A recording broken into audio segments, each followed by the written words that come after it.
This place kicks your ass. There's no hiding it. You either adapt to the environment or it adapts to you. And if it adapts to you, it's going to hurt you, it's going to kill you. It's played out. And that's what it's all about. Taking what you learned here and taking it home and applying it.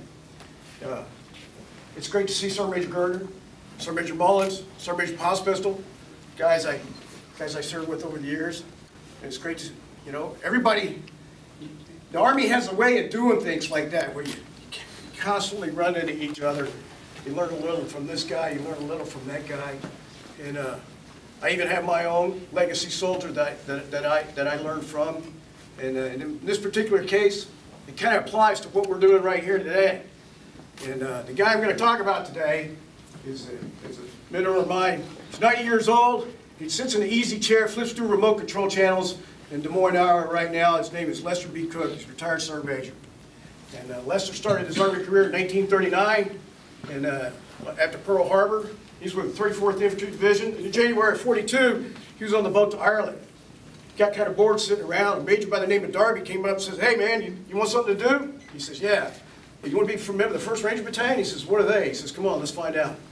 And he became part of the 1st Ranger Battalion. He made the invasion of North Africa, all the big raids, El Qatar, Sinout Station, invaded Sicily, Salerno.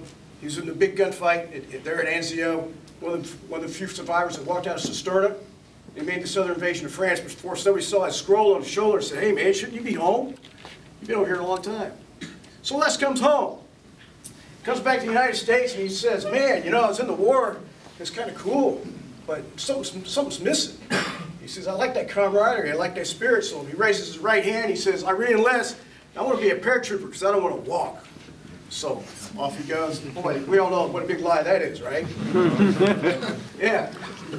So he winds up in the 82nd Division. The Korean War kicks up, and they immediately form the 187. He goes. He's part of the 187. It's coming on winter. It's February of Valentine's Day of 1952, and he finds himself in the place. You ever hear of Chip Yon Knee? Yeah, big fight there. Well, he's just down the road a piece in a little hill called 255. And what's important about that hill is that it was cold. It was 40 below zero that day. They were wearing cotton clothes, leather boots, and 5-finger gloves. And you guys already know the conditions are kind of sucky right at that point. There's a hill they got to climb, much like the hill that you see out here off to the north.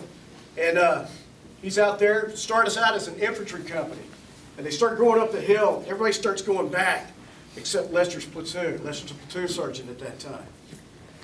And slowly but surely, environmental conditions are taking their toll on this one platoon, but Lester's platoon is keep going on. Now let's stop right there and backtrack. Why do you think Lester's platoon kept going on in the fight? One, because they were paratroopers and they were badasses?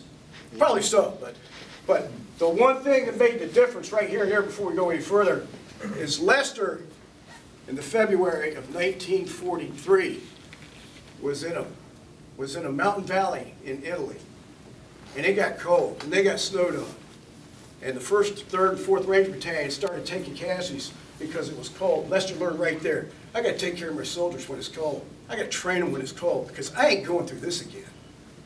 And so when the war started, and he went over to Korea, one of the first things Lester did is he took his soldiers out every day as a platoon sergeant. And he trained them how to stay warm, how to fight in the snow, how to move in the snow, how to change your socks, how to stay warm, how to layer, how to ventilate, all the little things that we take for granted sometimes living up here in the north. Okay? He did that. In fact, it was at a point where people accused him of being a cheeser because he was trying to one-up all the other platoon sergeants. Lester said, "No, bud. Hey, I've been there. I already got one CIB. I'm not really looking for another, but you know, if that's what it takes, cool. You know." But he knew the value of good training. Fast forward. Let's go back. Here it is, Valentine's Day, 1952. They're going up the hill.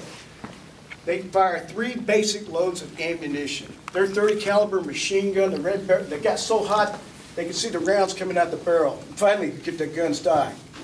Here's this one infantry platoon taking the hill. They get up on the hill. As they start to crest the hill, hand grenades are coming over the top of the hill, in his words, so thick that it looked like crows taking flight. And all they could do was just hunker down, and he said, thank goodness for crummy Chinese manufacturing, because half the grenades never worked anyway. But they got up and they took the top of the hill.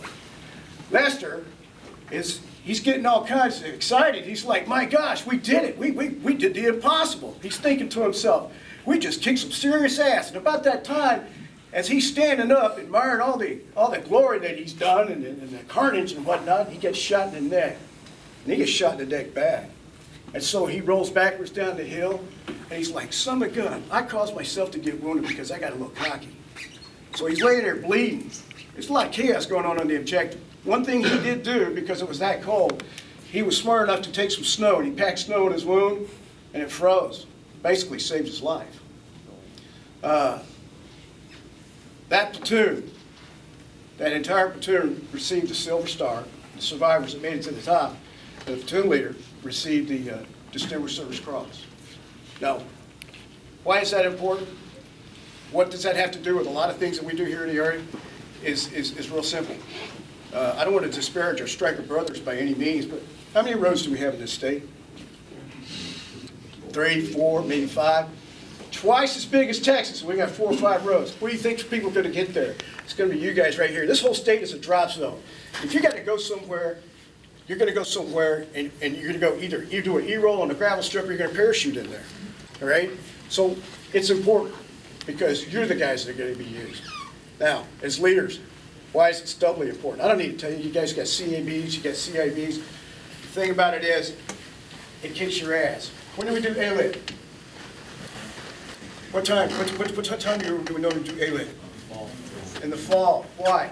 Why do we do it in the fall? To prepare for winter.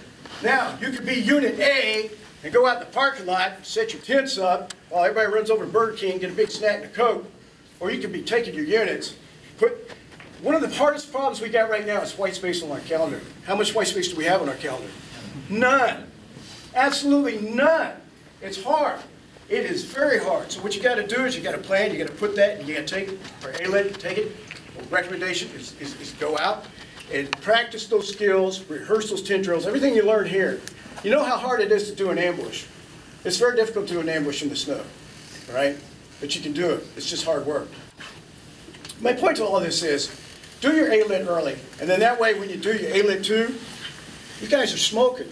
It's battle drill time. You guys go out there, you rehearse it, you do it, and you're on the go. This is a great place to train.